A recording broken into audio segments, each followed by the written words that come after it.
Hi, good day everyone. I'm Jericho P. Salazar from BSTM1 Section A.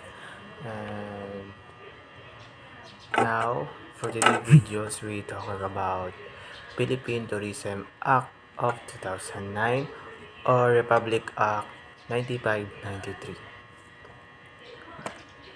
Learning objectives and to understand the importance and benefits of Department of Tourism reg- or recognition through Republic Act 9593 or Tourism Act 2009 to the country, and analyze the changes that has occurred in the department, especially to its attached agencies after the implementation of the new law. And the last one is check the country's status after this law implementation. Tourism. WTO defines tourism as the activities of persons traveling to and staying in place outside their usual environment for not more than one consecutive year for leisure, business, and other purposes. Tourism law. What is tourism law? Maybe defined as a body of rules or principle of action which deals with the regulation, authority, relation, and obedience among members of a society involved in tourist travel and accommodation, and it includes person traveling from place to place for pleasure or tourist and business establishment of person engaged the option of providing various services for tourists. So why do we need tourism law? According to the United Nations World Tourism Organization or UNWTO, the purpose the purpose of travel legislation is to provide a regulatory framework for the proper development and management of tourism activities. Ideal this way, this will aid the conservation of natural resources and preservation of cultural tradition.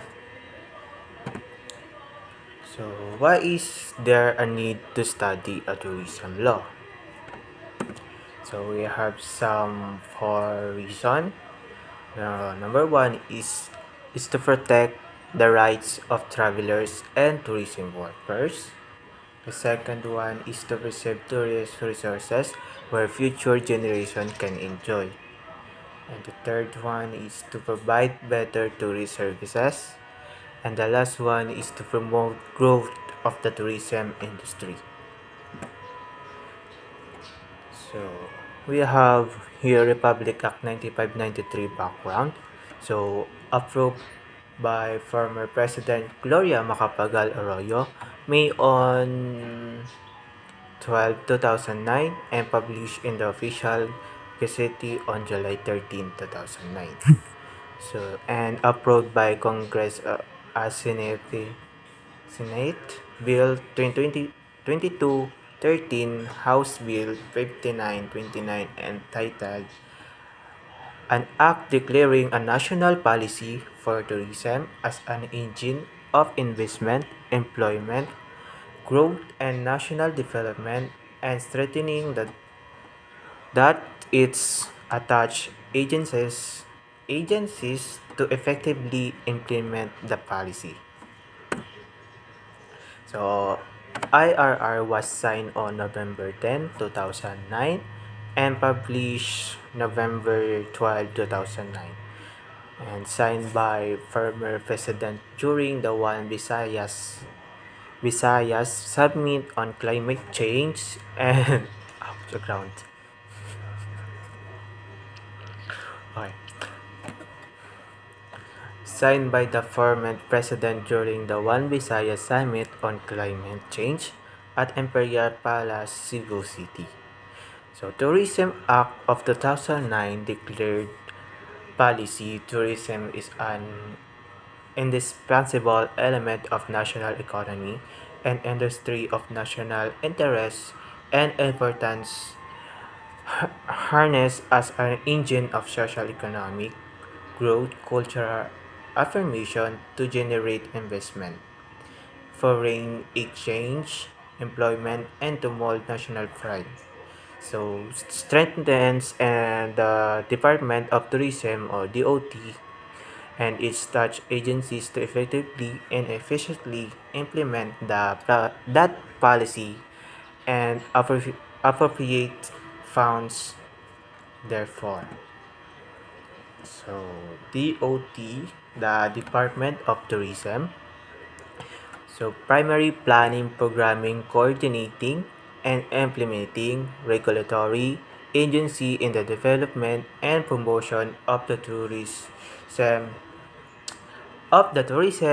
industry.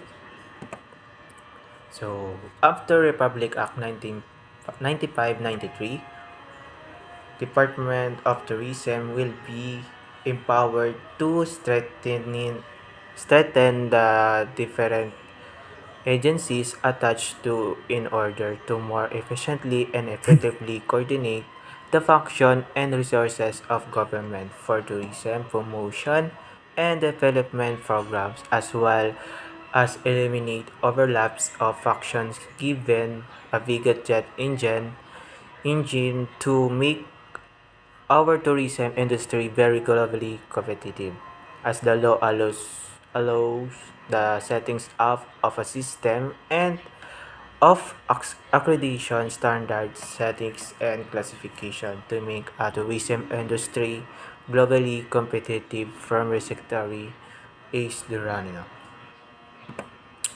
So, attached agencies, we have three.